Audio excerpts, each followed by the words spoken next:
लेखाश्री विजेडी रदरद Sreemayee bell को मुहरे तुंडी नारी सम्मान पाई नवीन ओडिया ट्वीट सेपटे लेखाश्री को संतोष खटुआ पालटा जवाब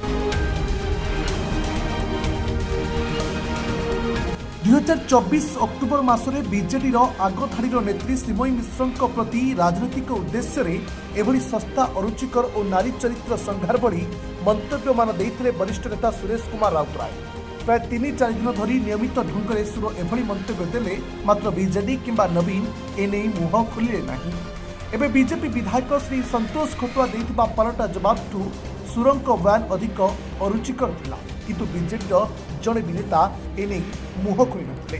साधारण निर्वाचन पूर्व बीजेडी को डिया मानिथिबा नेत्री लेखाश्री सामंत सिंगार लगाम विहीन तुंड सपक्ष आगक आसिछंती बीजेडी सुप्रीमो नवीन पट्टनायक। आ लेखाश्री को पालटा जवाब देवाकू जाई बीजेपी विधायक संतोष खटुआ देइथिबा बयान को अति घूर्ण मानसिकतार परिचय और महिला स्वर को चपाई देवाक उद्दिष्ट बोली नवीन ट्वीट कर प्रतिवाद जणाइछंती।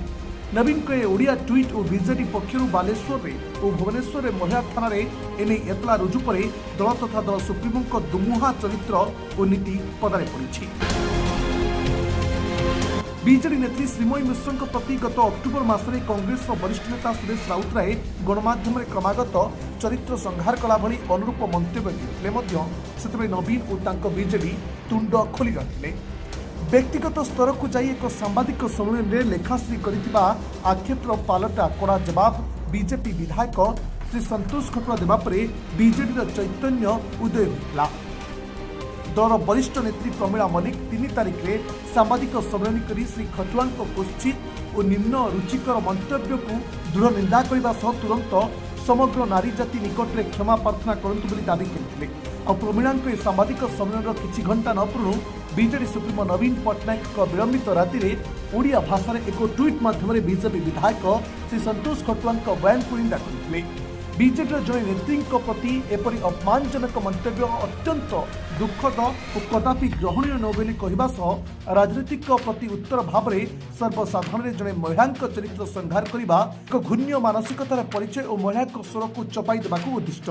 यह दर्शाऊँ सबु महिला चुप हुई रुहतु। बीजेपी कहीं जड़े भी नेता एपरी घूर्ण मंतव्य को निंदा करने सहित विधायकों को उत्तरदायी करने को आगे आसुनथिबा नवीन कहते। दर्शक बंधु मुझे आपको किछि मास तलक फेरई नहीं जीवी 2024 अक्टोबर मासरे बीजेडी आगधाड़ी नेत्री श्रीमयी मिश्र प्रति राजनीतिक उद्देश्य एभली सस्ता अरुचिकर और नारी चरित्र संहार कला भली मंतव्यमान देइथिले वरिष्ठ कांग्रेस नेता सुरेश कुमार राउतराय। प्राय 3-4 दिन धरी नियमित ढंग से ए मंतव्य देइथिले मात्र बीजेडी किंबा नवीन एने मुह खोली रखिले। एबे बीजेपी विधायक श्री खटुआ देइथिबा पालटा जवाबठू भी सुरंक बयान अधिक अरुचिकर सेतेबेले थिला, किंतु बीजेडी जड़े भी नेता एने मुह खोली नथिले। एपरिकी एबे ओडिया ट्वीट माध्यम नीतिबाणी देउथबा नवीन मध्य तुंडरे तुंडी बांधिथिले। तेबे गोटे कथा स्पष्ट होछि बा बुझा पड़ू नाही, जदि 2 जण नारी 2 जण बीजेडी काम करुछंती से बीजेडी छाड़ी दिंतु जड़े वयस्क जड़े वरिष्ठ कांग्रेस नेता जितेबाला जड़े नारी प्रति एभली मंतव्य देला से नवीन मुहरे तुंडी बांधि बसिले, किंतु एबे श्री खटुआ जितेबाला कौन एक रुचिकर बयान देउछंती नवीन एक्टिव मोड को आसुछंती। अर्थात केउठी ना केउठी श्रीमयी प्रति घोर अन्याय करिछि बीजेडी। एमिति खबर पाई एबे ही चैनल को सब्सक्राइब करंतु। आउ किछि अधिक खबर पाई संपर्क ओडिया चैनल को फॉलो करूथांतु।